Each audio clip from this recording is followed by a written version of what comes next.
A struggling man boards a plane with nothing but a crying baby and a folded ticket in his coat pocket. He doesn't know yet that the woman seated beside him, quiet, elegant, and utterly broken, might be the last unexpected door to a home he thought he'd never have again. If you believe that even after great loss something beautiful can still begin, stay with us. And if this story touches something deep in you, please like and subscribe so we can keep telling the kind of stories that remind us sometimes family isn't where we come from, it's where we choose to stay. One-Way Ticket to Green Hollow by Caleb W. Hartley. The baby had been crying since the moment they boarded. Not the wailing of pain, but that aching, gasping kind of cry that made every head turn and every mother wince. Caleb tried everything he could, rocking, humming, a warm bottle of formula half spilled down the front of his shirt. Nothing worked. He adjusted the little girl in his arms, feeling the weight of her against his chest like an anchor and a lifeline all at once. Her name was Ivy. She wasn't his by blood, but she was his in every way that mattered now. And tonight, on this cramped regional flight heading north into Vermont, she was inconsolable. Caleb sat in seat 17C, pressed up against the window, half praying the hum of the engine would lull her to sleep. His coat was damp from the rain outside, his hands rough and trembling slightly from exhaustion. He hadn't slept properly in 3 nights, not since he packed up what little was left of his life and bought this one-way ticket with the last paycheck from a job he hadn't even told anyone he quit. A sharp cry rose again from Ivy, louder this time, and Caleb flinched. He could feel the glances from the rows around him. Someone sighed audibly 2 seats back.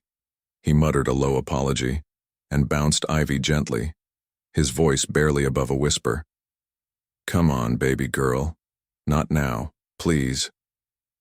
That's when the voice beside him spoke, soft, calm, steady. "Try holding her against your chest," the woman said, her voice like brushed silk, warm but distant. "Let her hear your heartbeat. It sometimes helps." He turned his head and saw her properly for the first time. She was in her early 30s, maybe, dressed in a cream sweater and tailored slacks that looked too clean for the road. Her hair was swept up neatly, not a strand out of place, but it was her eyes that caught him. Dark, hollowed by fatigue or grief or both. She looked like someone who had once cried so long, there were no tears left to give. Caleb hesitated, then did as she suggested. He shifted Ivy carefully so her tiny ear pressed against the left side of his chest. The baby's sobs faltered. A hiccup, another, then quiet. Blessed, aching quiet. He let out a breath, slow and grateful. "Thanks," he said, his voice hoarse. The woman gave a tight smile, barely a curve of the lips. "You're welcome." They sat in silence for several minutes, the kind of silence that didn't demand anything. Not apology, not small talk, just stillness. Caleb was grateful for it. For once, he didn't feel like a man under inspection. He was just there, present. She pulled a book from the seat pocket in front of her. Didn't open it, just held it in her lap. Her fingers toyed with the worn spine. Caleb cleared his throat, unsure why he was speaking again. "She's my niece," he said. "Sort of my cousin's girl. I took her in." The woman didn't look at him. "You're doing a good job." He almost laughed. "Doesn't feel like it." "None of it does," she said. "Not at first." Something in the way she said it made him turn. He wanted to ask what she meant, what story her eyes were still trying to forget. But then came the chime. "Ladies and gentlemen, this is your captain speaking. We've just been informed of a minor mechanical issue and will be diverting for an emergency landing at a regional airport in Vermont. Please remain calm and seated. More updates shortly." Caleb straightened in his seat. He instinctively held Ivy tighter, as if the sudden change in plan might sweep her away. The woman beside him didn't flinch. She exhaled slowly, like she'd expected it. Her gaze shifted to the window. Outside, the night had turned to ink, streaked faintly with the lights of the cabin. "I used to be terrified of flying," she said, more to herself than to him. "After what happened, I stopped. This is my first flight in 2 years." "What made you get on this one?" Caleb asked. Before he could stop himself, she paused. "I guess I needed to believe something could still start again." The words sat heavy between them. He didn't respond. What could he say? He'd boarded this plane because everything else had failed. He didn't come looking for hope, just distance. But here she was, speaking of beginnings. Ivy stirred, in his arms, then settled again. Caleb looked down at her face, softened now in sleep. He touched the edge of her tiny mitten, threadbare at the thumb, and felt something shift inside him, a reminder that no matter how broken he felt, someone still depended on him to be whole. When the plane began to descend, he glanced at the woman again. Her name wasn't on her boarding pass, and it was tucked into a sleeve, but she didn't offer it, and somehow that felt right. He reached into his jacket pocket and touched the folded ticket inside. A one-way flight. No return. Just a name. Green Hollow. The woman noticed his hand, then met his eyes for the first time fully. "I hope where you're going gives you something to hold on to." He nodded. "You too." Outside, the plane began its slow descent through clouds and into snow. Somewhere below, a small town waited. Quiet, unknown, unseen. And for the first time in a long while, Caleb wondered what it might mean to begin again. Snow was already falling by the time they stepped off the plane. The air hit Caleb's face, like a sheet of cold linen, crisp, sharp, and clean in a way that made him feel both awake and impossibly tired. Ivy stirred in his arms, her small body pressed tightly against him as he shielded her with his coat. The tarmac was quiet, the only sounds the soft crunch of boots and the occasional echo from the flight crew. A shuttle waited at the edge of the runway, headlights glowing yellow through the white flurry. The woman from 17D, she hadn't offered her name, not yet, was just ahead of him, suitcase in hand, hair pinned tight against the wind. They rode the shuttle in silence. 10 passengers, 1 sleepy child, and 2 strangers who had just begun to realize the ache of their lives wasn't quite as lonely as they'd thought. The airport was barely more than a barn with a baggage claim, but it was warm and quiet.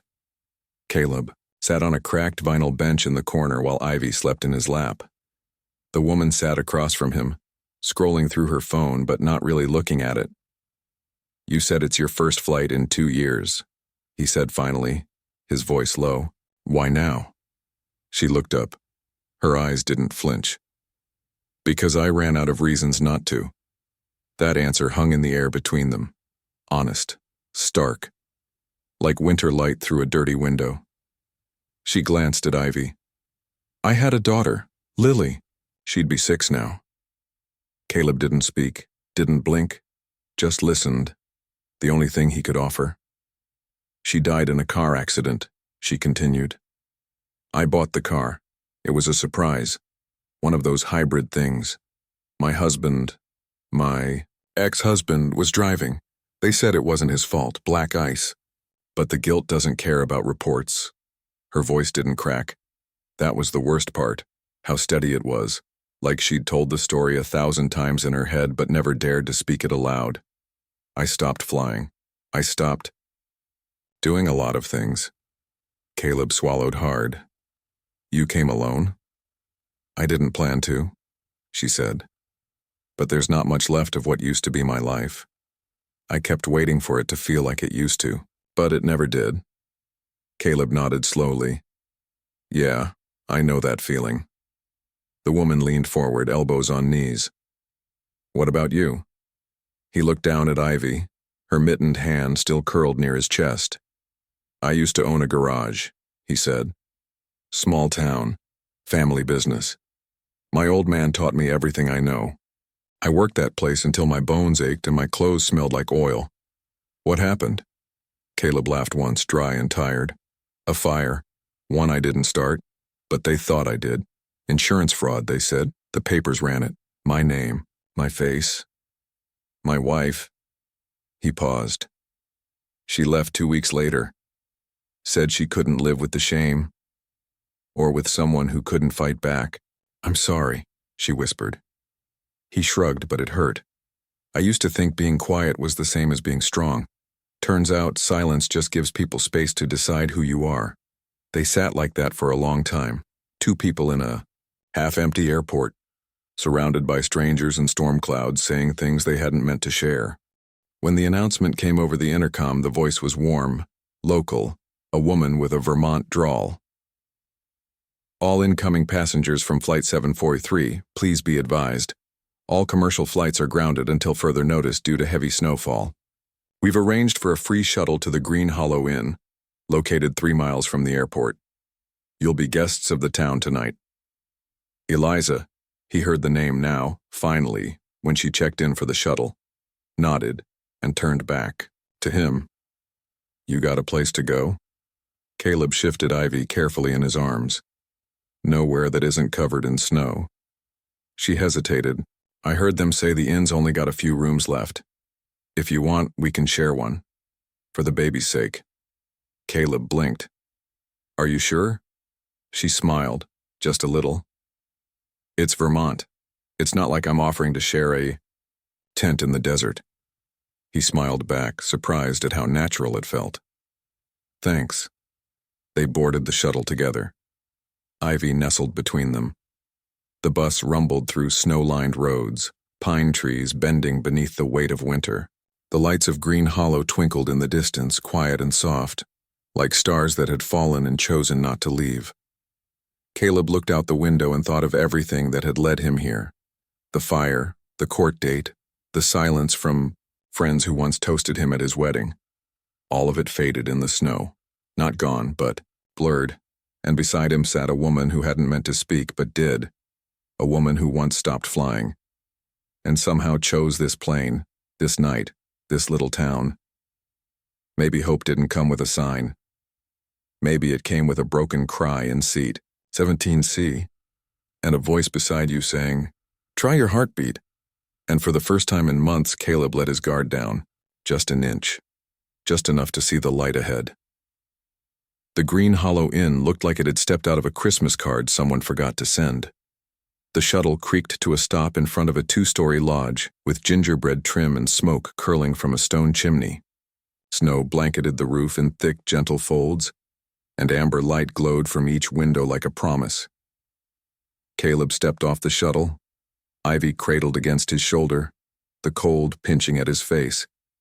Eliza was right behind him, her breath visible, in the air, suitcase wheels dragging softly over the ice.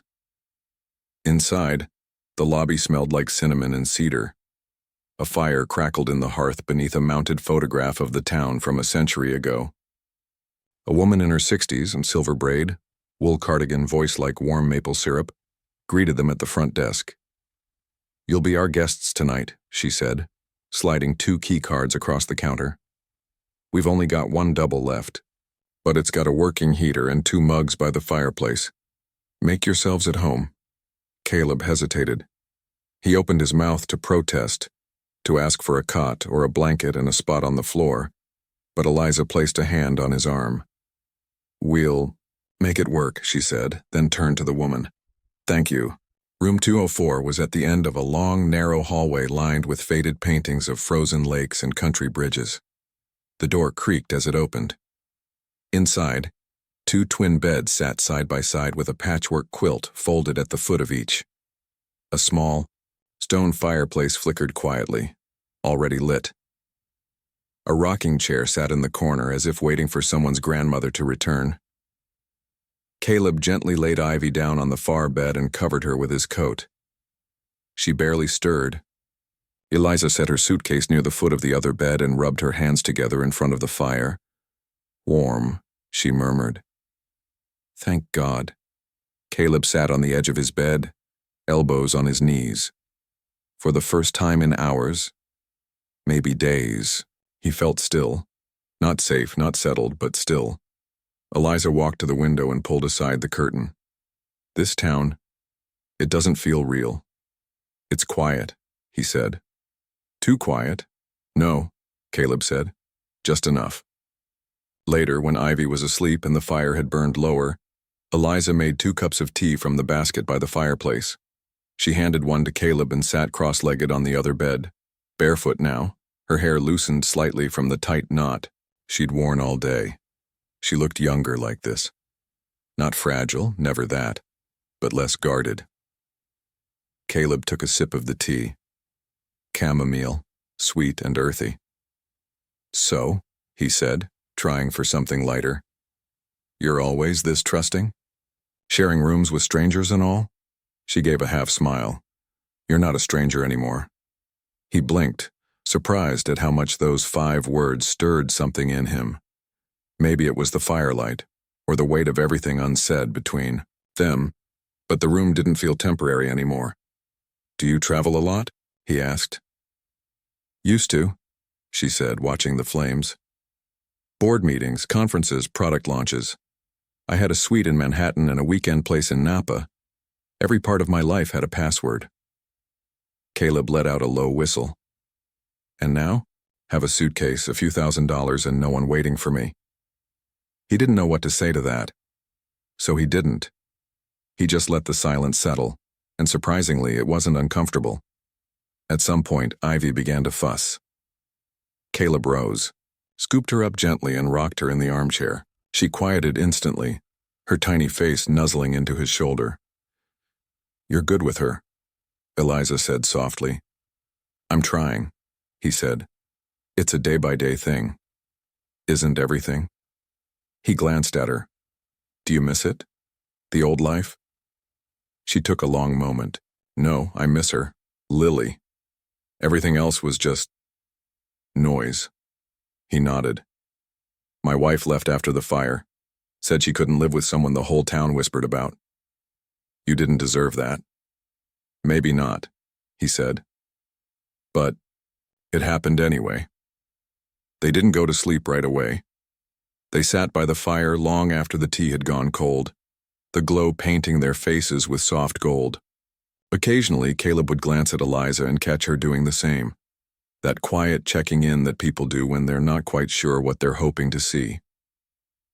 At one point, she leaned her head back against the headboard and closed her eyes.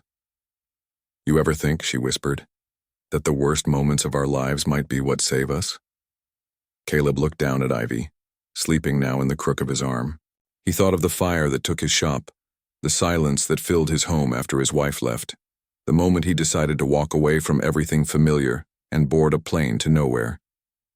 And now here he was, in a room with a stranger who somehow wasn't a stranger anymore, in a town he hadn't meant to visit with a child who trusted him more than he trusted himself.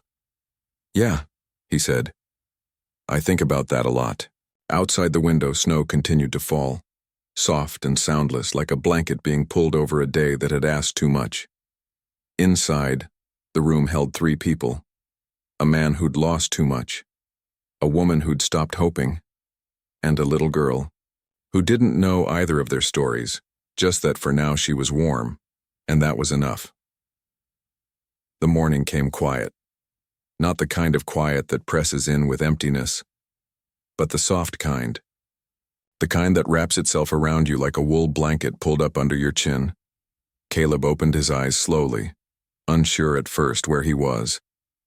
Then the faint crackle of embers in the fireplace reminded him. Room 204, Green Hollow. Eliza Ivy was curled against his chest, still asleep, one tiny hand tangled in his shirt. Her breath was slow and even. He stayed still a moment longer, letting the warmth of her settle him, letting himself believe, if only for this morning, that the world outside the window could stay paused just a while longer. But the light creeping through the curtain was soft gold, and the day wouldn't wait. He eased out of bed, careful not to wake Ivy, and walked to the window. The snowfall had stopped during the night. The world outside was a watercolor, white rooftops, trees dipped in silver, icicles catching the early sun. A plow passed slowly on the main road below, carving a narrow path through the white. Behind him, Eliza stirred. Morning, she said, voice scratchy with sleep. He turned. She was sitting up, knees drawn, hair loose around her shoulders. She blinked at the sunlight and gave him a look. Not guarded, but not wide open either. That middle ground they both seemed to live in now. "Did you sleep?" he asked. She nodded. "A little. You?" "Same." Ivy whimpered in her sleep, then turned over and nestled deeper into the blanket. Caleb smiled softly, almost involuntarily. Eliza caught the look. "You're good with her," she said again, more certain this time. "I'm just showing up," he replied, trying not to screw it up too bad. "She trusts you," she said. "That matters more than you think." Later that morning, they went downstairs to the inn's dining room. The place smelled like butter and maple syrup, and a woman with kind eyes poured them hot coffee without asking. The locals were already gathering, the snowed-in crowd. A man in flannel and suspenders chatted with the innkeeper about the weather. A teenage girl played checkers with her grandmother by the fire. There was a simplicity here that pressed at Caleb's chest, not from sadness, but from some forgotten place inside him that used to believe in things like kindness without suspicion. He caught Eliza looking around the room, watching these people, the small rituals of their lives. Her expression wasn't envy. It was more like mourning. After breakfast, they bundled Ivy in her coat and walked down Main Street. Snow crunched under their boots, and the town unfolded in quiet charm. A bakery, a hardware store, a post office with a crooked flag. It didn't feel like a detour anymore. It felt like a pause in the right place. They stopped outside a little bookstore with frosted windows. Eliza tilted her head. "I haven't been inside a place like this in years," she said. "Go ahead," Caleb offered. "I'll walk Ivy around the block." "You sure?" He nodded. "We'll be fine." She hesitated, then smiled. "Don't buy her any candy." "No." Promises. The wind had picked up slightly as he walked Ivy down the quiet street. She was wide awake now, alert and bright-eyed, pointing at snowmen and bundled dogs passing by. Caleb watched her, really watched her, and felt something in his chest he hadn't felt in a long time. Presence. Not regret, not memory. Just here. When they circled back to the bookstore, he spotted Eliza through the window. She stood by the children's section, holding a thin picture book in her hands, not reading, just holding. When she came out, her cheeks were flushed, eyes damp but clear. "You okay?" he asked. She nodded. "That book used to be Lily's favorite. I read it to her every night. I didn't expect to see it here."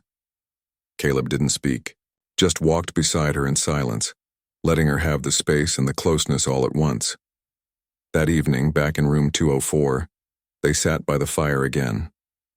Ivy played quietly with a wooden block set borrowed from the front desk. Eliza sat on the floor, legs stretched out, hair down again, sleeves rolled up to her elbows. Caleb watched the firelight flicker on her face and felt the weight of the day settle in his bones. "I want to tell you something," she said suddenly. He looked up. "Okay." She pulled her knees to her chest. "When Lily died, I didn't cry. Not at first. I just packed her toys into boxes. I donated her clothes. I deleted every photo off my phone. Like if I erased the shape of her, maybe the hole she left would shrink too." Caleb's throat tightened. She wasn't looking at him, and he didn't interrupt. "I flew once after she passed, to Seattle. A friend begged me to come. I got on the plane and panicked. Couldn't breathe. Ended up leaving before the wheels left the ground, haven't flown since. Until now." She finally met his eyes. "It's not brave, you know. Getting on a plane doesn't make me brave. I think I just stopped being afraid of feeling broken." Caleb nodded slowly. "I used to think pain made you weaker, that if you kept it all inside, it wouldn't win. And now I think pain's like rust. Ignore it long enough. It eats through everything." They fell quiet again. Ivy crawled into Caleb's lap, yawned, and rested her head against his chest. Eliza watched them. "You're still in pieces," she said gently, "but she makes you want to put them back together, doesn't she?" He looked down at the little Girl who had saved him more times than she would ever know. Yeah, he said. She does. That night, as the fire burned low and the wind howled gently against the window, Caleb lay awake listening to Ivy breathe. Eliza had fallen asleep on the other bed, one hand tucked under her cheek. He reached into his coat pocket and pulled out the folded plane ticket. He ran his thumb over the words. One way. He hadn't known when he bought it that it would take him to a place that didn't just exist on a map, but inside himself. Somewhere beneath the ash and silence, a life was stirring. Quiet, unfinished, but alive. The snow didn't melt, but the days softened. Green Hollow wasn't much on a map, but to Caleb it was beginning to feel like something else entirely. Not a destination, not a detour, something quieter, like a pause in the middle of a sentence, one that made you think before speaking again. They stayed, not because they had planned to, not because they had answers, but because neither of them was ready to go back to wherever before had been. The innkeeper, her name was Mabel, they learned, offered to let them stay the rest of the week at half price. Caleb, sheepish, offered to help shovel the walkway, fix the creaky banister, and patch the broken heater in room 106 in exchange. Mabel had smiled like a woman who knew a barter when she saw one. You're not the first soul to show up here. With nothing but a name and a child, she said, handing him a pair of work gloves so Caleb worked. His hands remembered how to do things even when his heart still hesitated. There was something healing in repetition, the way a screwdriver met a screw, the feel of wood warming under sandpaper. And in the moments between tasks, he found himself looking forward to returning to room 204, where Ivy's laughter echoed like wind chimes and Eliza read quietly by the fire. Eliza surprised him. She didn't try to fix anything. She didn't offer advice. She just stayed, present, quiet, alive in a way he hadn't expected from someone who'd nearly disappeared into herself. One afternoon, he returned to the room after repairing a stuck window lock and found her kneeling on the floor with Ivy, drawing circles in a coloring book with a purple crayon. Her hair was down again. She had a smudge of color on her cheek. He stood there longer than he meant to, watching them. Eliza looked up. We're making flowers, she said, her voice warm. Ivy says they're lilacs. Caleb smiled. You've got the wrong season for it. Maybe, Eliza said, but the right hope. They started going for walks through town. The days were cold but bright, and Green Hollow, with its painted shutters and snowy porches, seemed to open its arms to them little by little. The bakery always had a tray of free cookies on the counter. The sheriff tipped his hat when he passed. At the general store, the clerk let Ivy pick out a plastic snow globe with a painted church inside. I don't think I've ever been in a town this kind, Eliza said once as they passed a row of mailboxes dressed in pine garland. It feels borrowed, like it belongs to someone else, but they're letting us keep it for a while. Caleb looked at her thoughtful. Or maybe we just forgot what kind feels like. She didn't answer, but her hand brushed his as they walked. Not a hold, just a touch, a pause. Enough to say, I hear you. Night settled in quietly. They would eat together, a simple dinner of sandwiches or canned soup, and then curl into the soft rhythm of the evening. Eliza would read. Ivy would stack blocks or nap on Caleb's chest. Sometimes they talked, sometimes they didn't. The silences became their own kind of comfort. Not absence, but rest. On the fifth night, Caleb fixed the broken cabinet hinge under the bathroom sink. When he emerged, Eliza had moved from her bed to sit beside him on his, not close, not distant. I talked to the innkeeper today, she said. Yeah? She said there's a cottage just outside town, belongs to her nephew, empty for the winter. He usually rents it to tourists, but no one's coming now. Said she'd make a call. Caleb blinked. Are you thinking of staying? She nodded, slowly. I don't know for how long, but I don't want to run anymore. Not yet. He swallowed. That makes two of us. That night, after Ivy had fallen asleep between them in a nest of pillows, Eliza leaned back against the headboard and said, I keep thinking about the last night I put Lily to bed. Caleb turned toward her but didn't speak. She asked me if flowers grew in heaven. I told her yes. I told her God must have a garden just for her. She laughed once, but it broke halfway. And then I forgot how to believe in anything at all. Caleb reached across the bed, not to hold her, just to let her know he was there. You don't have to believe all at once, he said. Just maybe in the next hour. The next day. Eliza looked at him, her eyes shining in the dim light. And what if it all breaks again? Then we build slower next time, he whispered. Stronger. Later, when the fire burned low and the inn was wrapped in sleep, Caleb sat at the window watching the snow drift gently down. He held the folded plane ticket in his hand, one way, still tucked in his jacket pocket. Still here. He ran his thumb over the creases. This wasn't the life he had planned, but it was starting to look like one he might choose. And maybe, just maybe, that was the point. The first sign that something was wrong came in the form of silence. Eliza didn't come back from the morning walk. It wasn't like her. Over the past few days, they'd built a rhythm. Breakfast at the inn, a walk through town with Ivy, a quiet afternoon by the fire. But that morning she had gone out alone to get some air, her voice light, smile real. That had been nearly 2 hours. Caleb paced the length of the hallway outside room 204, checking his phone even though there was no signal worth checking. Ivy napped inside, unaware. The inn's front desk hadn't seen Eliza leave. No one at the bakery had either. He tried not to panic, but it was already blooming in his chest. That slow, bitter ache that came with the realization that maybe the life he was beginning to trust had always been too fragile. Just before noon he found the note, folded neatly on the dresser, next to Eliza's book, written in her careful, slanted handwriting. Caleb, I'm sorry I had to go. Don't look for me. Thank you for everything. He read it twice. Then he picked up Ivy, wrapped her in her coat, and walked out into the snow. The streets of Green Hollow felt different without her. Caleb moved quickly, scanning sidewalks, peering into shop windows. His boots left heavy prints in the fresh snow. People nodded as he passed, but no one asked questions. Not yet. He stopped by the sheriff's office, asked if anyone had seen a woman matching Eliza's description. The deputy scratched his head, offered coffee, then shook his head. No trouble today, he said. Quiet as always. Caleb didn't believe. That at the bus station, barely more than a shelter with a bench, he spotted her. Eliza, sitting stiffly, a suitcase at her feet.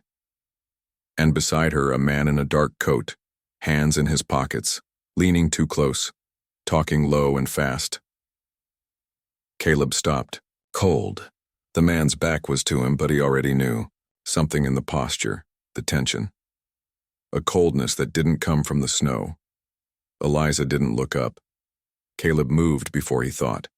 Crossed the lot, footsteps loud against the slush. The man turned. Sharp jaw, slick hair, expensive scarf, impatience leaking from every line of his face. You need to step back, Caleb said, voice low. The man looked him up and down, unimpressed. And you are? I'm with her, Caleb said. That's all you need to know. Eliza finally looked up. Her eyes were wide, startled, and something else, afraid. This doesn't concern you, the man said. She's my wife. Ex-wife, Eliza said quietly, almost too quiet. The man shot her a look. We have business to settle. Caleb stepped between them. Then settle it from a distance. The man's mouth twisted. You think you can protect her? You don't know the half of it. I don't need to, Caleb said. I just need you to leave. There was a moment, sharp, silent, suspended, when Caleb thought the man might swing at him. He tensed, ready. But the man just smiled, cold and slow. This town won't hide her, he said. It never lasts. Ask her. He turned and walked away, disappearing into the swirl of snow like smoke. Caleb stood still, chest heaving, until Eliza's voice broke the silence. You shouldn't have come. He turned to her. He's dangerous. I know, she said. That's why I left. I didn't want him finding me. Through you. Caleb didn't answer right away. He crouched in front of her, placed a hand on the suitcase. You were just going to leave? Eliza nodded, barely. I thought if I went back quietly, maybe he'd let it end. Caleb stared at her. You don't believe that? Her voice cracked. No, but I didn't want him to hurt you or Ivy. He exhaled hard, stood. He's not going to touch us. Not while I'm breathing. She looked up, snow clinging to her lashes. You don't know what he's capable of. No, Caleb said. But I know what I am, and I'm not walking away. They returned to the inn in silence. Ivy ran to Eliza when she entered the room, arms wide, completely unaware of the storm that had nearly taken her from them. Eliza scooped her up and held her too tightly. Ivy laughed, not understanding, and Eliza began to cry silently, shoulders shaking with a grief that had been held back too long. Caleb stood at the door, heart breaking open in slow, jagged pieces. Later, after Ivy fell asleep between them, Eliza sat on the edge of the bed staring into the dark. He used to say I was his, she whispered, like a thing, like a house or a car. And I believed him. For a while, I believed that was love. Caleb sat beside her. It's not. I know that now, she said. But I still hear it, that voice, that control. Every time I try to start again, it echoes. He turned to her, his voice barely audible. Then let me be louder. She looked at him, and something broke. Not in pain, in surrender. She leaned into him, forehead resting against his collarbone, and let out a breath that had waited years to be released. Caleb didn't sleep much that night. He kept Ivy nestled between them, listening for every creak, every shift of wind against the window. Not because he was afraid, but because he was awake. Finally, fully awake to the weight of what Eliza had carried and what she had trusted him with. In the quiet dark, with one hand resting over Ivy's back and the other brushing gently against Eliza's, he made a silent promise. If it came down to it, he would fight. For this room, for this life, for them, even if it meant losing again. The knock came just after midnight. Caleb had been lying awake, not from fear, not exactly, but from a kind of readiness that had taken hold in his chest and refused to loosen. Ivy lay curled at the center of the bed, warm and safe. Eliza was beside her, finally asleep, her hand still resting lightly on the child's back. The room was dark, save for the low flicker from the fireplace. The knock was firm, deliberate, not the kind made by someone caught in the snow. It wasn't asking. Caleb rose without sound. He grabbed his jacket from the chair and crossed the room. Behind him, Eliza stirred, then sat up, eyes wide and knowing. She whispered, "It's him." Caleb nodded once. "Stay with Ivy. Lock the door behind me." "No, Caleb." She started, but he was already at the handle. He stepped out into the hall. The cold from the window seeped through the wood-paneled walls. The man was waiting at the far end, leaning casually against the banister as if he had all the time in the world. "I told you," he said. "This won't last." Caleb didn't speak, just walked toward him.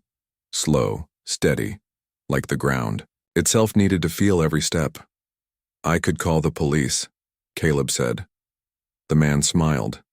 "And tell them what? That you stole my wife? That you're harboring a child she has no legal claim to? Please. I have a lawyer on speed dial and a folder, full of custody paperwork with your name nowhere on it." Caleb stopped 2 feet away, his fists clenched. "She's not your property. She's my responsibility," the man hissed. "You don't know her like I do. She needs order. She needs peace," Caleb cut in. "And so, help me, if you come near her or Ivy again." The man stepped forward, eyes narrowed. "You gonna stop me, mechanic?" Caleb's jaw tightened. His body tensed, not from fear but fury. "You think you scare me?" the man sneered. You're a man with nothing. I've got them, Caleb said. That's not nothing. And then, without warning, the man swung. Caleb ducked instinctively, but the fist grazed his jaw. Pain bloomed instantly. He staggered, caught himself on the wall. The man came in again, faster, harder, but Caleb met him head-on this time, grabbing, his coat slamming him backward into the wooden paneling. You don't get to hurt her, Caleb growled. Not here. Not anymore. The man shoved him off, fists flying. They scuffled. A crash, the sound of a frame falling from the wall, a grunt. Caleb took a punch to the ribs, another to the shoulder, but he didn't go down. Because he remembered something. He had once let pain define him. This time he would let it sharpen him. He drove the man backward again, pinning him against the railing.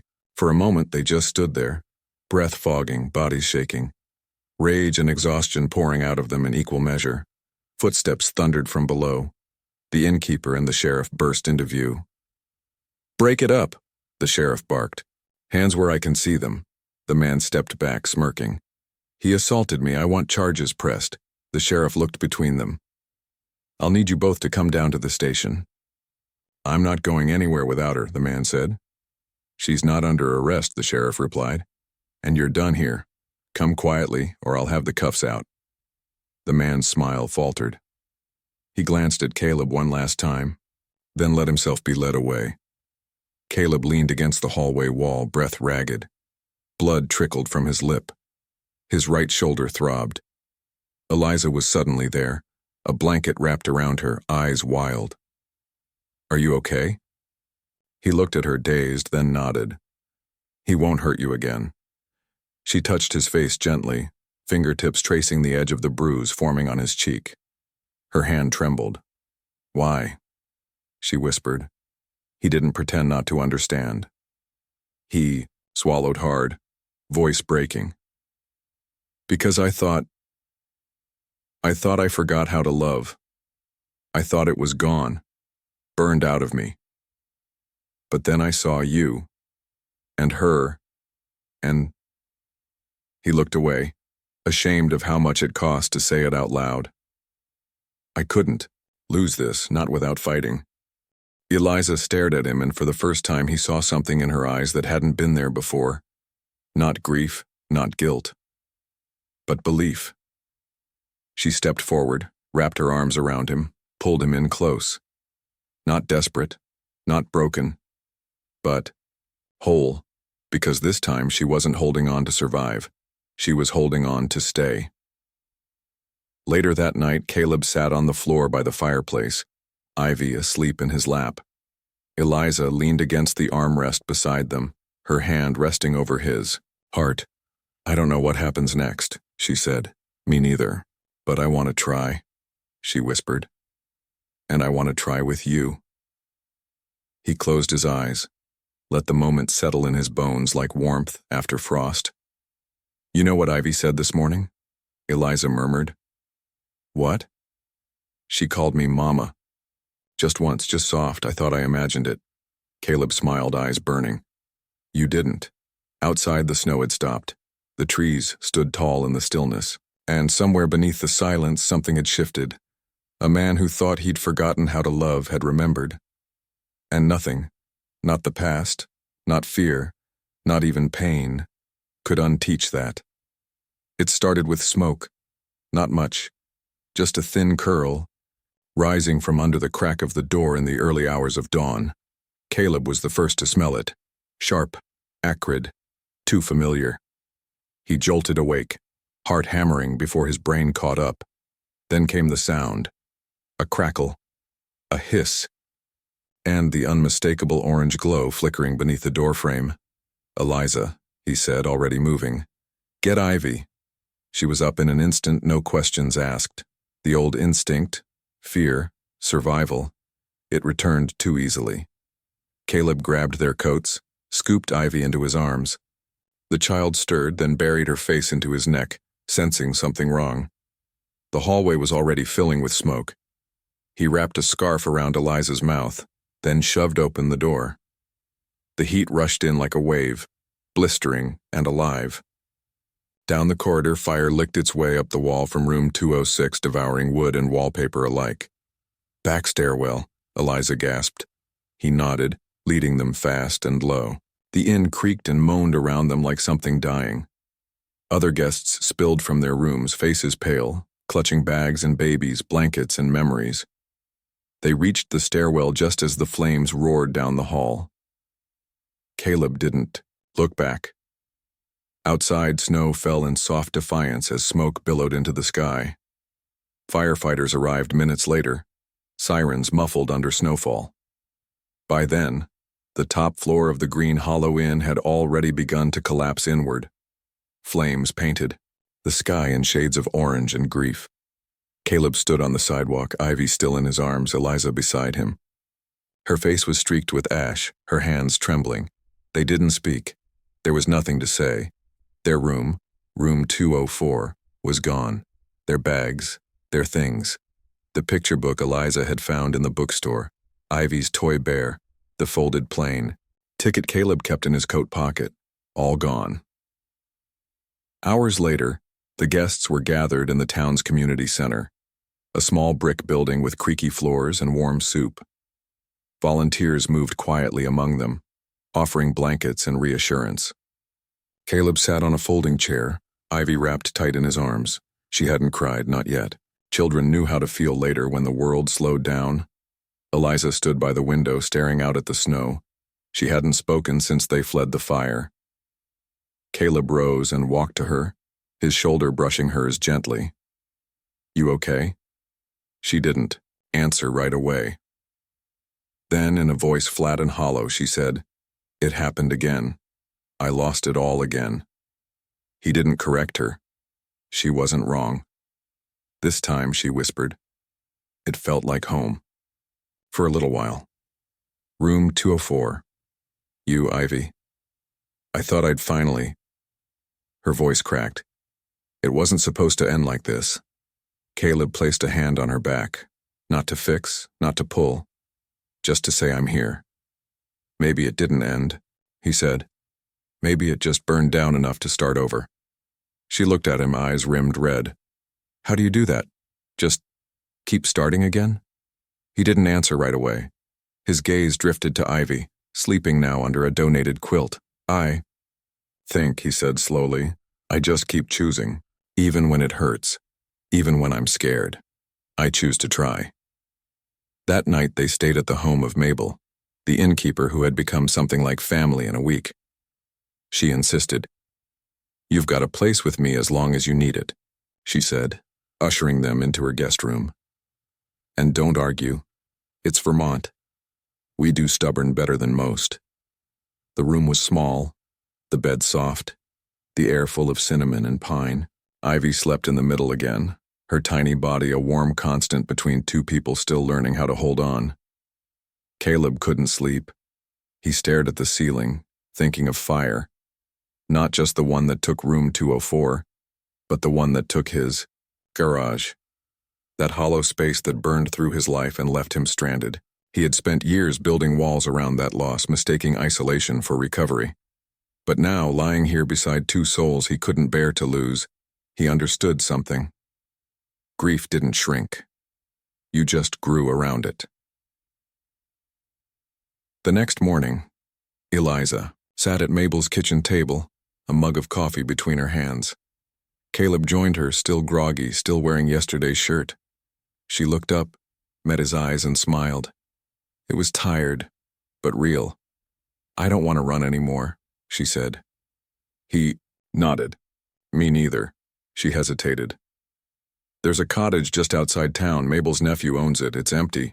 She said, we could stay there, try to fix it up if we want. Caleb looked at her for a long moment, then softly, let's build something that won't burn. Eliza exhaled slowly. Relief, maybe. Or hope. He reached across the table, took her hand in his. You, me, Ivy, a roof, a table. That's all I need. Her voice shook as she whispered, Promise? He squeezed gently. Not forever. Just today. And if tomorrow comes, we'll promise again. They walked to the cottage that afternoon. It stood on the edge of town, near a line of evergreens, its shutters crooked and its paint faded. But the bones were good. The roof could be fixed. The windows let in the light. Caleb stood in the doorway and felt something stir deep in his chest. Not fear, not memory, possibility. Ivy toddled through the empty living room, her laugh echoing like bells. Eliza opened the back door and stepped onto the snow-covered porch. "There's space for a garden," she said. "Maybe lilacs. For Lily." Caleb nodded. "Let's plant them." And just like that, beneath the ashes of what had been, they laid the first seed of what could be. It started with a hammer. Caleb held it awkwardly in his right hand, still sore from the fight days ago. The handle was worn, wood darkened from decades of use. Mabel had handed it to him that morning, wrapped in a rag like it was something sacred. "Belonged to my father," she said. "Built our barn with it in '62. I figure you'll make good use of it now." He'd nodded, too moved to speak. The cottage sat under a low winter sun, small and weather-worn, with shutters that leaned and a porch that sagged slightly in the middle. But it stood. It had survived seasons and storms, and now it waited for hands to care for it again. Caleb stood at the edge of the porch and looked out toward the trees. Ivy played in the snow with a plastic shovel one of the sheriff's deputies had dropped off that morning. Eliza knelt beside her, planting something invisible. "Pretend flowers," she'd said. "Practice for spring." The wind whispered through the pines, and for the first time in years, it didn't sound like something lost. It sounded like something coming home. That afternoon, the first truck arrived. It rumbled up the dirt road with a cough and a sputter, carrying scrap lumber in the back and a man Caleb had never met at the wheel. "Heard you needed planks," the man said. "Had a few lying around from when I redid my deck." Then came the next, the baker's teenage son, carrying boxes of mismatched tiles. "Some cracked, some chipped," he said. "But if you turn them just right, no one will notice." By evening, half the town had been by: nails, insulation, paint cans in soft greens and warm browns, a second-hand crib, a rocking chair with one arm missing, even a roll of vintage wallpaper, yellow lilacs on a cream background. Eliza stared at the box, blinking. The wallpaper was almost identical to the one Lily had in her nursery. She ran, her fingers across the pattern, then looked at Caleb. "This town doesn't know me." Caleb smiled. "They don't need to." The sheriff showed up the next morning with a toolbox and sleeves rolled high. "Used to frame houses before I joined the force," he said. "Still remember a thing or two." They tore out rotted floorboards, replaced window panes, fixed the roof ridge that had started to sag like a tired spine. Eliza cleaned the inside slowly, room by room. She moved quietly but with purpose, humming under her breath, a sound Caleb had never heard from her before. Ivy toddled after her, clapping at dust clouds and naming every window. They built with what they had. Mismatched, salvaged, donated. But every board they nailed down felt like a promise. 3 days in, the porch was halfway restored. Caleb stood on the steps, hammering the final slat into place when the thud of small footsteps came behind him. Ivy, holding something in both hands and a small envelope, dirt-smudged. He knelt and opened it carefully. Inside was the charred edge of the plane ticket. The corner was singed, most of the text unreadable. But one word remained: hollow. He looked up. Eliza was watching from the kitchen window, eyes shining. "I found it in my coat pocket," she said later. "It must have fallen in when we were running. I thought it was gone." Caleb held the paper like it mattered more than any document he'd ever owned. "It was never just a ticket," he said quietly. "It was a door." By the end of the week, the cottage was livable, not polished, not perfect, but it held warmth now, in the form of patched walls, firewood stacked on the porch, a shelf of used books by the window, and the laughter of a child that had never heard her mother sing until this week. They moved in on a Thursday. Eliza made soup. Caleb built a table from leftover wood planks. Ivy pressed her hands into a square of wet cement outside the back door. Someday, Eliza whispered. When she's grown, she'll see this and know where she came from. Caleb took her hand. She'll know who she came from, too. That night, the townspeople gathered, not for ceremony, not for charity, just because that's what Green Hollow did. Someone brought cider, someone else brought apple cake. Mabel played an old record on a portable turntable. The sheriff danced a slow shuffle with the widowed librarian. Eliza laughed. A full open sound Caleb hadn't heard before. Ivy fell asleep with frosting on her cheek. Caleb stood on the edge of the porch, hands in his pockets looking out, into the darkness, and for the first time it didn't feel empty. Eliza joined him, her shoulder brushing his. She didn't speak for a while. Then quietly, "This town built us a home." Caleb turned toward her, eyes soft. "No. They just gave us the nails." She smiled. "You gave it the heart." Later, after the last goodbyes were said, and the porch light was turned off, they stood in the kitchen alone again. The walls were imperfect. The ceiling still creaked. But there was a vase on the table with pine sprigs and wild berries, a pot of soup warming on the stove, and on the wall above the kitchen window Eliza had hung the half-burned plane ticket in a frame. A reminder, not of escape, but of arrival. Spring came slowly to Green Hollow. It didn't burst in all at once the way it did in the city, with sirens and heat and impatience. Here it arrived like a friend returning from a long trip, quietly, unhurried, with muddy boots and a handful of sunshine. Patches of grass began peeking through the snow behind the cottage. Birds returned to the trees. The air, still cold in the mornings, carried the faintest scent of earth waking up. Caleb noticed it first while repairing the screen door, the subtle shift, like something in the world had decided to breathe again. One morning, Eliza stood at the kitchen sink holding a small potted lilac. "I think I'm ready," she said. Caleb nodded. No questions needed. He took Ivy by the hand, and together they walked to the backyard where the snow had melted just enough to see the soft ground beneath. They chose a spot near the fence where sunlight fell all afternoon. The three of them stood in silence. Then, Caleb knelt and began to dig. The soil was damp and rich, smelling of roots and memory. Ivy crouched nearby, poking at worms with a stick. Eliza held the pot with both hands, reverent. She loved lilacs, she said quietly. Yellow ones, bright and impossible.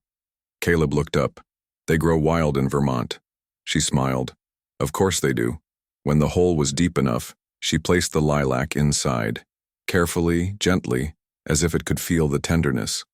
Caleb packed the dirt around it, pressing it down with his palms. Ivy patted it with both hands, giggling. They stood back. The tree was small, barely more than a shrub, but it stood upright in the wind, stubborn in its own way, like them. That evening, they sat on the front porch, wrapped in a shared quilt.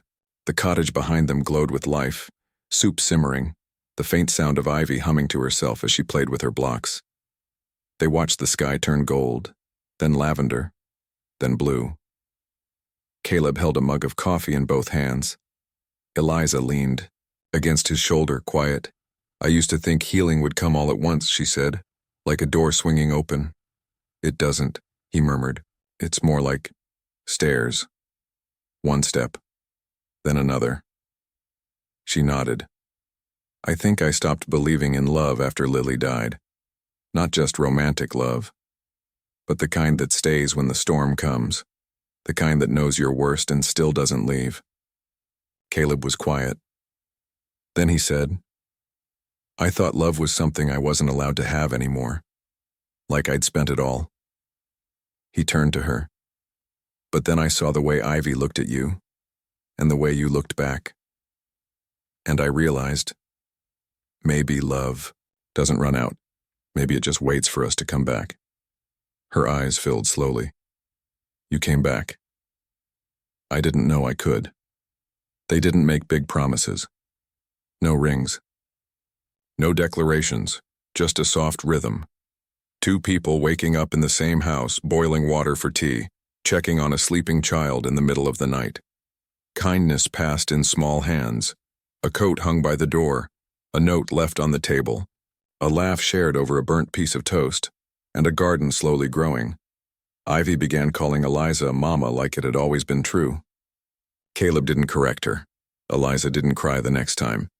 She just picked the child up, pressed her close, and whispered, "I've got you, baby." On Sunday afternoons, they walked to the town square. Ivy clutched their hands, one on each side. People waved. The baker slipped them extra rolls. The sheriff handed Caleb a tool catalog.